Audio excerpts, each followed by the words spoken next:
Hey, Jay, that's consecutive, really solid defensive efforts against two of the top offensive teams in the league.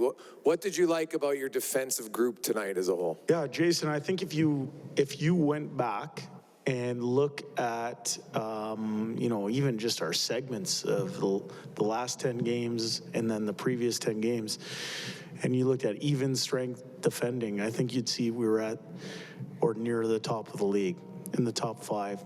So I think we've been trending in the right direction. Those are stats that I would look at. We've been trending in the right direction post-Christmas. And sometimes that, there are goals that go in sometimes that they go in and, you can do a different play here or there. But I think against two of the best teams in the league this week at home, we've played the game the right way. And part of that's offensively, part of that's defensively. And we got contributions from everybody who played tonight. You played Ekholm and Bouchard together a lot tonight, mainly those two as a unit. Ekholm said he was impressed by Bouchard. Give me your initial thoughts on 14 and what you liked about the duo. Yep, I thought for 14, he has a way about him that I think inspires confidence in the people he's on the ice with. He has veteran poise. He's a huge man, defends well, moves pucks, and for just having met a few hours earlier, I thought it was a positive sign that both him and Bouch played the game that they played tonight against a really good hockey team. So there's a lot of positive signs there.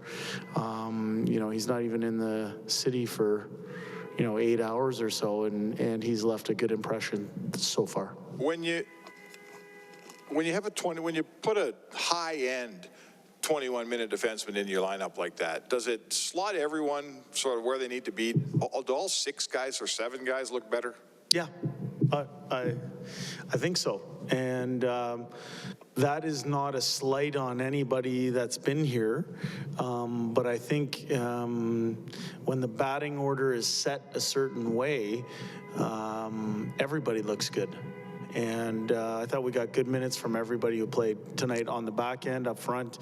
But it was nice to add someone of Ekholm's quality to the lineup. Got 5 multi-goal games in a row here from Connor. He's just sort of says sometimes you're feeling it, but what are you seeing from him overall game offensively? Like this is rare, 5 in a row. Yeah, he is feeling it. He's coming at teams at a certain level of pace that backs them off. He's willing to shoot through traffic. He goes to hard areas to score. He played a great game tonight. I'd also highlight Leon Draisaitl's game tonight. I thought that was one of the best two-way games he's played this year. The way he managed the puck. He set some people up that didn't finish on a couple glorious chances. I think he ended with one assist, but the way he played the game tonight, he was tough to handle. Do you like the way your team seemed to find its game against these two opponents? I mean, these were measuring stick style games, and it seems like your team found it at its game. Yeah. Yeah, and I keep going back to post-Christmas. I think our team is kind of hitting stride post-Christmas. We had to make some hard decisions. I believe hard decisions drive culture, and we've seen some real results. I think we've lost 3 games in regulation in the last 20 games or so, like somewhere around that. And 2 out of the 3 games we lost were by 1 goal, and we were right there. So I think we're doing a lot of really good things. I think as we work our way down the stretch, when points are at a premium, you're going to see us refine the way that we need to play come game 83. I mentioned Leon tonight. I thought a lot of his puck decisions tonight set the tone for how we needed to play versus a high-octane, positionless hockey team. So in Edmonton, it seems like the next best thing to a goalie fight is a Nuge fight. What do you make of that whole sequence, and why does it resonate like that when he gets down and dirty? Yeah, I can't answer for the fan base, but I would say for me, I really enjoy seeing somebody get into that type of situation on behalf of a teammate that he felt was cheap-shotted. And, you know, I thought he acquitted himself really well versus a man who was bigger than him. And it fired up the fan base, it fired up the bench, it fired up the coaching staff. You can see why he's such a beloved teammate. Yamamoto, was that a spotter that took him out, and is he all right? Good question. I just heard that he wasn't coming back to the bench. I don't know, and I haven't gone back to the trainer's room just yet to see how he's doing. We'll have an update, I'm sure, tomorrow. So as a coach, do you kind of hold your breath when one of your best players goes into a fight like that? Or, I mean, it happens so quickly, I know, but what kind of goes through your head when you're seeing it? Yeah, well, I thought it was outstanding that he stuck up for a teammate. It happened so fast, DNB, that the fight was pretty quick because he did so well. You never want anybody to get hurt in a fight. But for Nuge to do that, like I said, you can see why he's so beloved. What are you seeing out of Stuart Skinner, who's progressing pretty far along here in his first full NHL season? Sometimes guys at this stage will see some fatigue or whatever, and he seems, based on the play the last couple of games, he's hasn't slowed down. No, he's played well. He's given us a chance to win. Gives us a chance to win most nights. I would say, what am I seeing? Well, I thought, with the birth of his son and with his illness and going to the All-Star break or going to the All-Star game and stuff, we kind of managed him in the month of January. I think he played only 4 of 15 games. So he is, he's back up and running now, and I think that's healthy when we have 2 goalies fighting for the net. With Tyson being traded, Evan's role has been sort of elevated with moving up into the power play. How important do you think this vote of confidence is in him?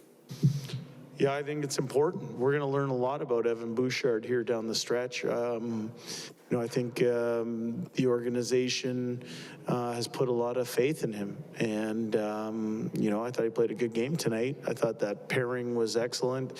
I thought the power play went and did its thing at an important juncture early, found a way to score a goal. I thought we scored another one. It got called back. He had a fast break at the end of the second period on a goal that was called back. Like, he should feel good about his game. He should feel good about the organization's belief in his ability, and now he has to build on it. Jay, that McLeod-Foegele-Kostin goal kind of showcased the level of confidence they seem to have offensively, the pass from Foegele and the play McLeod and the finish from Kostin. Mm-hmm. What have you seen just kind of as the growth of all 3 of those guys and 3 guys who could be very important for you down the stretch? Yeah, I think all 3 are well on their way to career years goal-wise. So I think that's a positive sign. When you can get that type of depth scoring and when you see individuals hit career marks as a coach, it makes you feel good, especially for Ryan and Warren. They missed a good chunk of the month of December.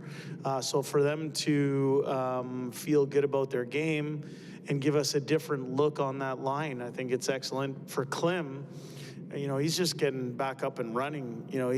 He had missed 5 games or so after that illness, but he's establishing himself as an NHL hockey player right now, and we're still just scratching the surface, I believe, of his potential.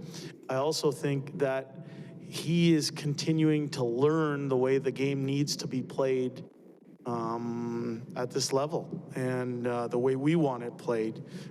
So lots of good signs. I would add that Shore, Janmark, and DR played excellent as well. And lastly, on the Leafs' first goal, kind of just stopped, played. So did somebody yell offside? What happened on that? Yeah, you know what? It was an interesting thing. First, I would say that the referees and linesmen, there were only 3 on the ice because Ryan Daisy, I think, got hurt. So Edmonton Oilers are sending their well wishes to Ryan to make sure that's not something serious. But when there was only 3 on the ice, the play actually started in the offensive end. The linesman dropped the puck. There was nobody at the blue line. and it was one of those ones that was up in the air. It just seemed like we got to play until we hear the whistle, but it's a unique situation. And, when we re-looked at it and we spent some time making sure we made the right decision, from our vantage point, it was not 100% clear to be able to overturn that call. So that was a gut call at that point not to challenge it, and ended up working out for us. So we can be better in that situation, play to the whistle, but it seemed like one of those freak things when there was only 3 referees on the or 3 officials on the ice.